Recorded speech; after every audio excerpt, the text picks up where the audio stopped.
hi, hello, welcome back to my channel. My name is Jess. You probably hear my fan. I'm not turning it off. And I'm here to talk about the books I've DNF'd in the second half of the year. I definitely did one for the first half. I'll link it. But this is for the latter half of the year. It's like the 18th or the 19th. I don't know what day it is, but I'm currently reading a book, which I most likely will finish. If I don't, oh well, I'll put it on next year's mid-year check-in of the books that I DNF'd. It's not that big a deal. But yeah, a lot of these books I put in about as much effort as I did getting ready to film this video, so it should be great. I went through looking at Goodreads, also looking at just my library, because some things I didn't even log on Goodreads and I just like borrowed it, read a chapter and was like, oh no. So some of these I may have more feelings towards than others.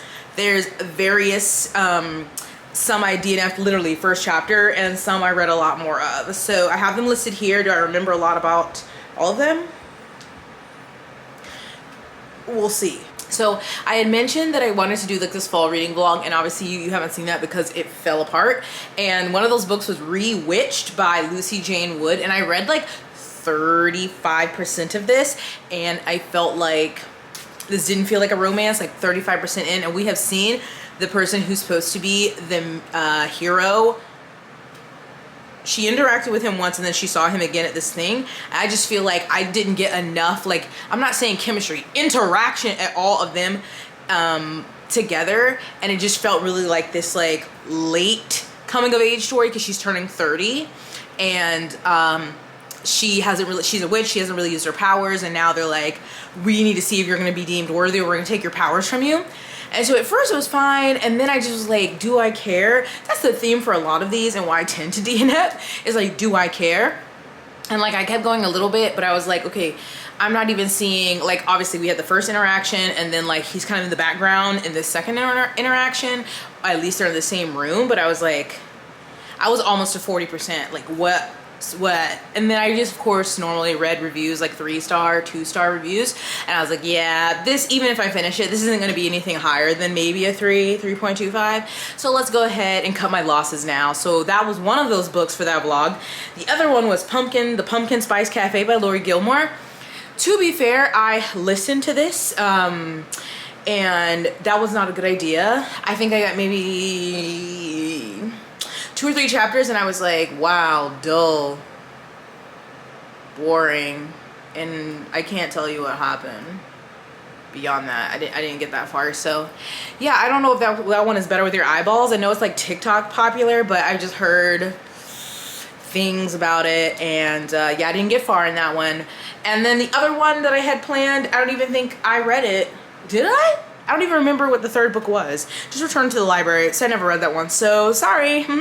No fall vlog, it's winter now. Maybe not officially, but it's winter now, okay? This one makes me sad, and it's one I want to retry, because some of these I will tell you that I read them and I wasn't in the best headspace or the best mood or like reading mood, so there are some I may try again, and I wonder if it was the case for this one, and it's Mayfly by CJ Lead, because I read another CJ Lead earlier this year. What was it called? American Rapture. That was a 5-star read. Like, I thought it was excellent, but Mayfly, I don't know. Like, I DNF'd it in like 2 chapters. The POV we start out in, I don't know if that's the entire story. It just was like, I just didn't like how it was written. I don't know, but then I've heard so many people love Mayfly, and again, I love the other books, so it may be one that I come back to, but just in that moment, I was not feeling it, so I had to let it go. And then this is another one, The God of the Woods by Liz Moore, which won the thriller mystery category for Goodreads, one I saw everywhere, and I was trying to listen to it, and I kind of just, this has been a struggle with me generally though, is that I've been having trouble focusing on audiobooks. They have to be like the right kind of story and the right narrator for me to pay attention, because I was listening to this and I wasn't hearing it, you know what I'm saying? Or is it I was hearing it but I wasn't listening, whatever. Either way, it was playing, and I knew that it was playing, but I couldn't tell you anything that was happening. And so I think I got like 15-ish%, and I'm like, what is going on? And it ended up being Returned to the Library, but I do want to give it a try because I've heard a lot of good things generally about it, but I think that I will read it with my eyeballs because again, me and audiobooks, we're struggling right now. Haunted Ever After by Jen DeLuca. I don't think this was a part of my fall vlog TBR, but it's just another one because I was like, ooh, it's spooky season, a little romance. I was hesitant to go into this one because I had DNF'd a book by this author before. I think, was it Well Met? It was like the Ren Fair romance. And yeah, this gave me nothing. I don't know how quickly let's see, how quickly I DNF this one, but the girl moves to like a new town, and her house that she moves into is supposed to be haunted, and I think that she is supposed to her love interest is like the coffee shop owner. And so at first it was like, okay, this is cute, but then I wrote here DNF to 20%, this is fine, but that's it, it's fine. It feels very Hallmark-esque. The main character bores me. I feel no chemistry, so I'm out. And you know, that's it. That's it, that's all. But yes, it was Well Met that I DNF from the author. That one I got 50% in. Like, it was an easy read, but again, the characters were meh and I felt nothing in the relationship. So that author's writing just does not seem to be for me. So I probably won't reach for them again. Sad, sad. Then I had The Reformatory by Tanana Review, which makes me sad, but this was another one, not right headspace, like I was not, and because it's like a heavy topic in that book. It takes place, it's based on like a real school for boys that was in Florida. If you've read The Nickel Boys by Colson Whitehead, similar to that. And yeah, I just was like, ooh, a little heavier than I want. I was trying to read it during October for Black Halloween, and so that's one I will come back to when I'm in a better place to read it. But I've heard that it's really good. It just is heavy topics.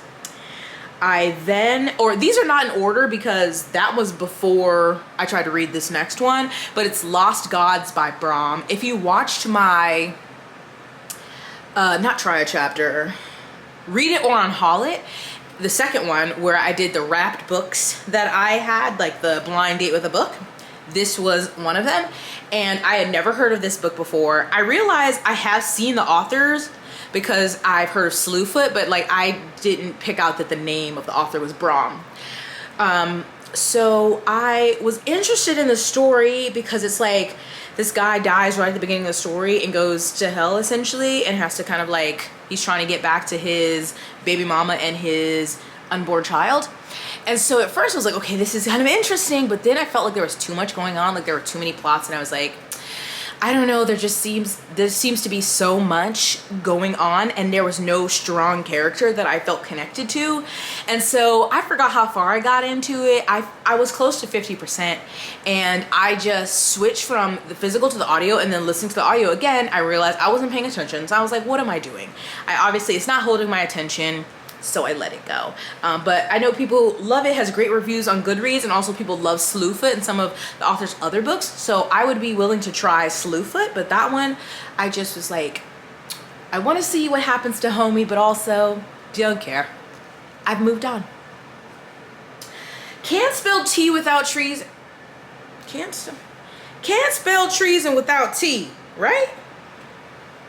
These long ass titles is killing me. Yes. Okay, so this one, this also was in a Read It or Unhaul It. This was my first one.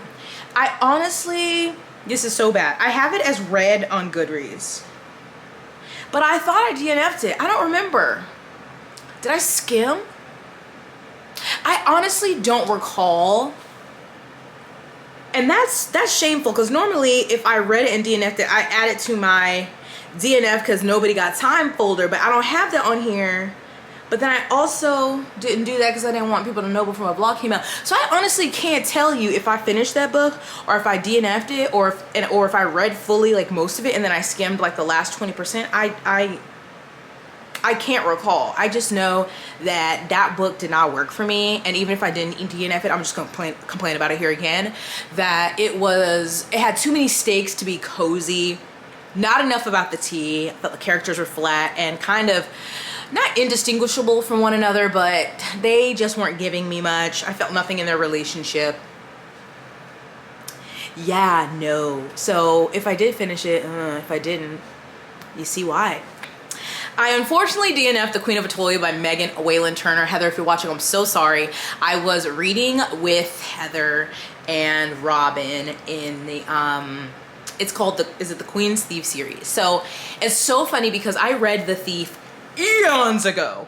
I did not know it was a series at the time. I really liked the book. And then I've always wanted to read the series because I'm like, well, wow, look, a book I read a long time ago. And now the series is finished. There's 6 books. So I read the first one and it was like, first half, second half, a lot better.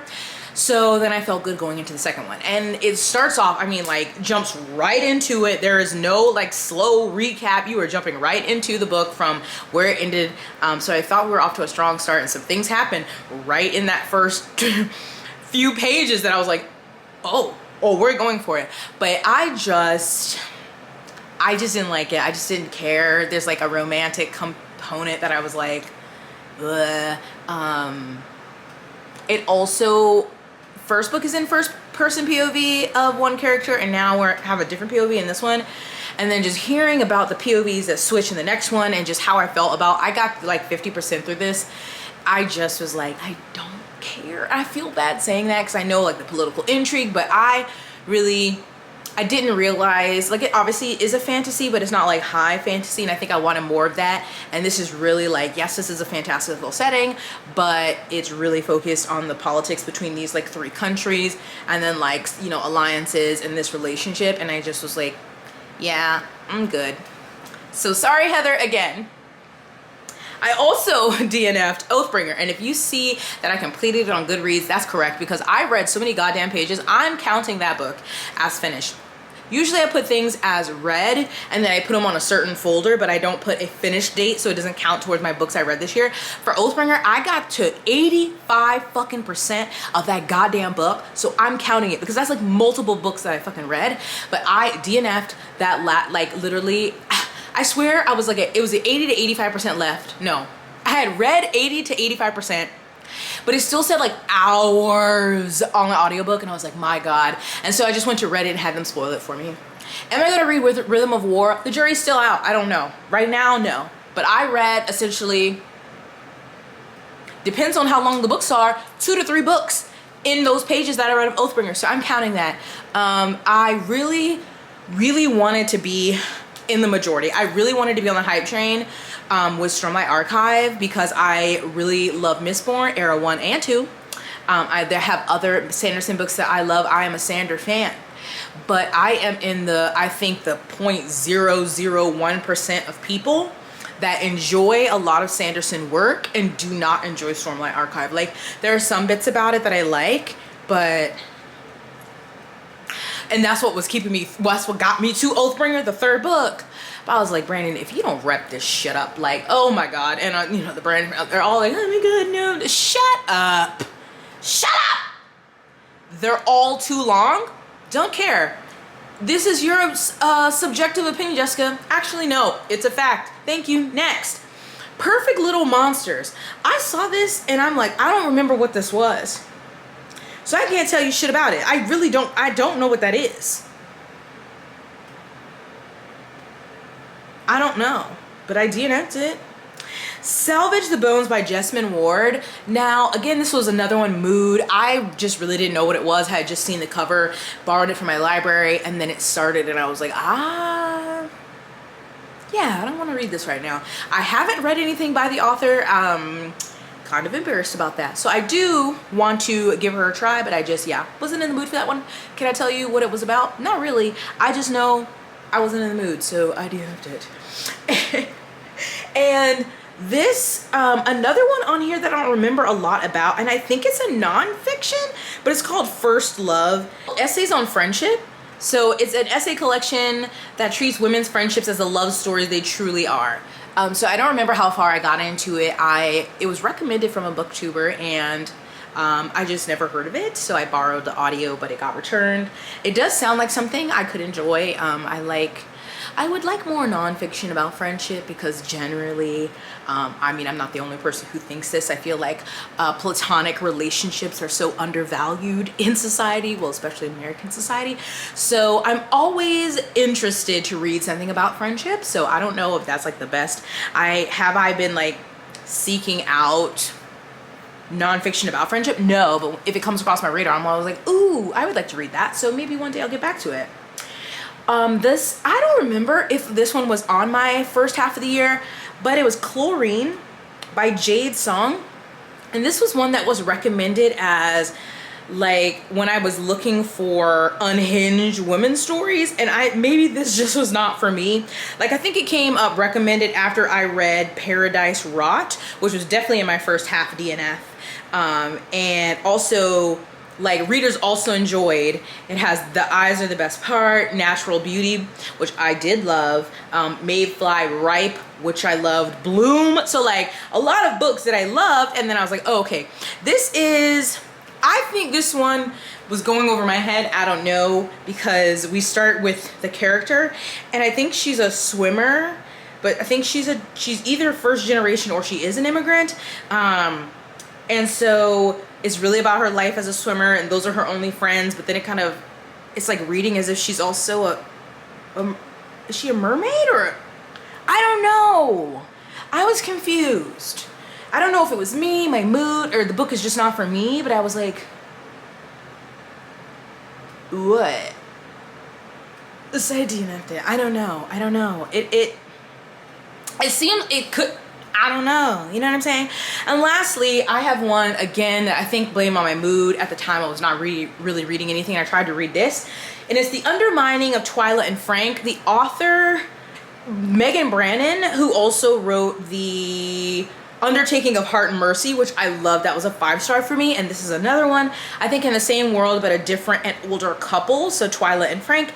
And I started this one, and I just wasn't feeling it at the time. I still have it. And I was like, I'll come back to it.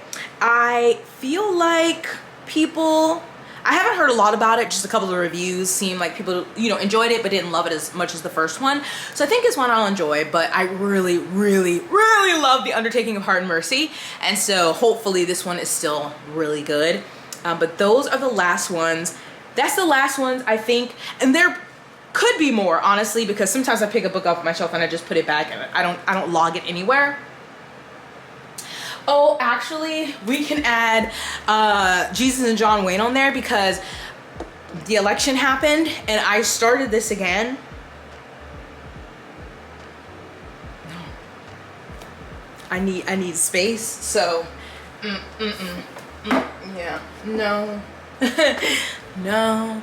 So that's it for me that I remember or recorded. So of course I want to know any books that you DNF this year, if you're a DNFer, and if you're not, why? Just let it go. Life is too short. But I know, I understand sometimes you're like, I just want to know what happens. But a lot of these are like, I feel like when I really hate a book, I'm more inclined to finish it because I'm like, ooh, I want to know all the things and I want to rage about it. But a lot of these were just so meh that I was like, okay, it's gonna be a 2 or 3. This is not gonna be like an angry 1-star. It's gonna be it was fine, So it's like, why continue from fine? I want great or terrible. I don't want fine. I know that sounds weird, but that's my logic. So those were my DNFs for the second half. Again, if you want to see what I DNF'd the first half of the year, I'll link that video. You can watch that. But I hope that you're having a lovely holiday season. Stay blessed, hydrated, moisturized, and sunscreen. I'll see you in my next one. Bye.